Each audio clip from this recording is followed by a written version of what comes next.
मनसे नेते अमित ठाकरे यांनी उद्घाटन केलेलं एक स्मारक नवी मुंबई महानगरपालिकेनं पुन्हा झाकून ठेवल्यानं महाराष्ट्र नवनिर्माण सेना चांगलीच आक्रमक झाले।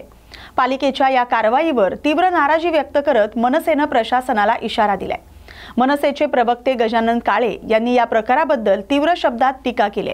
त्यांनी गनिमी कावा करत स्मारक पुन्हा जनतेसाठी खुलं करण्याचा इशारा दिलाय।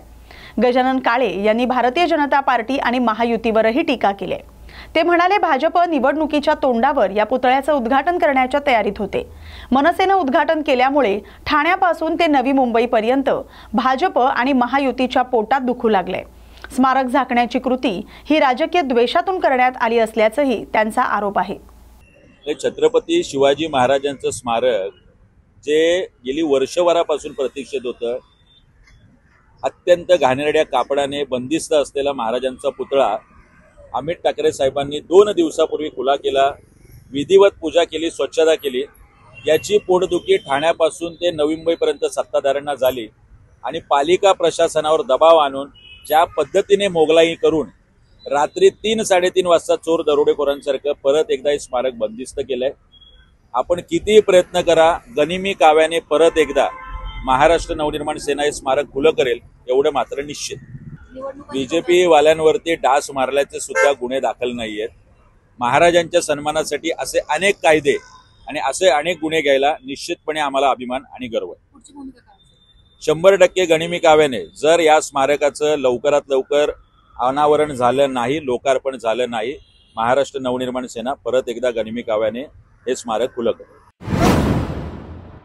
ज्या काँग्रेसच्या पाठिंब्यावर 2019 साली उद्धव ठाकरे मुख्यमंत्री झाले, त्याच सहकारी घटक पक्षांच्या विरोधात आज सामना मुखपत्रातून अग्रलेख लिहिला जातोय। ही कृती म्हणजे काँग्रेसचा उघड अपमान असल्याची टीका भारतीय जनता पक्षाचे प्रदेश प्रवक्ते राम कुलकर्णी यांनी केली। कुलकर्णी म्हणाले की बिहार विधानसभा निवडणुकीत काँग्रेसचं पाणीपत झाल्यानंतर देशात कोणत्या दिशेनं वारे वाहत आहेत हे ठाकरे गटाला कळलंय आणि त्यामुळेच आता ते स्वतःच्या मुखपत्रातून काँग्रेसला अस्तित्वाची जाणीव करून देण्याचा प्रयत्न करत आहेत। शिवसेना ठाकरे गटानं अग्रलेखातून काँग्रेसच्या शिल्लक राहिलेल्या कार्यक्षमतेवर शंका-कुशंका व्यक्त केला असल्याचा दावा करत कुलकर्णी म्हणाले की ज्यांच्या पाठिंब्यावर सत्ता मिळवली त्यांच्याच मानहानीचा प्रयत्न करणं ही ठाकरे शैलीची कृतज्ञता आहे। आता काँग्रेसवाले गप्प बसणार का? या संपूर्ण प्रकरणानंतर महाविकास आघाडीत पुन्हा एकदा मतभेद आणि अविश्वासाचे सूर तीव्र होत असल्याचं चित्र आहे।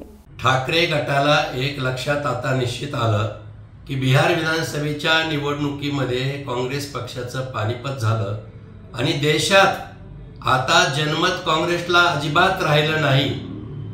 तर दुसऱ्या दिवशी म्हणजे आज त्यांच्या मुखपत्रामध्ये काँग्रेस पक्षाच्या विरोधात नव्हे तर त्यांच्या अस्तित्वावर प्रश्नचिन्ह निर्माण करणारा अग्रलेख लिहिला आहे संजय राऊत यांनी।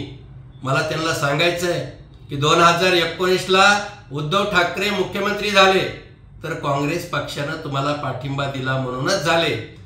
आज स्थानिक स्वराज्य संस्थांच्या निवडणुकीमध्ये काँग्रेस पक्षानं स्वबळाचा नारा दिला असेल, पण तुम्ही एवढं त्यांना नगण्य समजतात आणि सहकारी पक्षाला अस्तित्वाची जाणीव करून देताना तुम्ही त्यांच्या विरोधातच अग्रलेख लिहितात।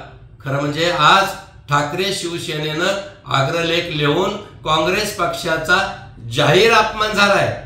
आता आम्हाला बघायचंय काँग्रेसवाले या अग्रलेखाला उत्तर काय देतात। या बातमीसोबतच राजकीय आढावा इथेच संपतोय। अशाच राजकीय महत्त्वाच्या बातम्यांसाठी पाहत रहा न्यूज मराठी 24/7। नवा भारत, नवा विचार।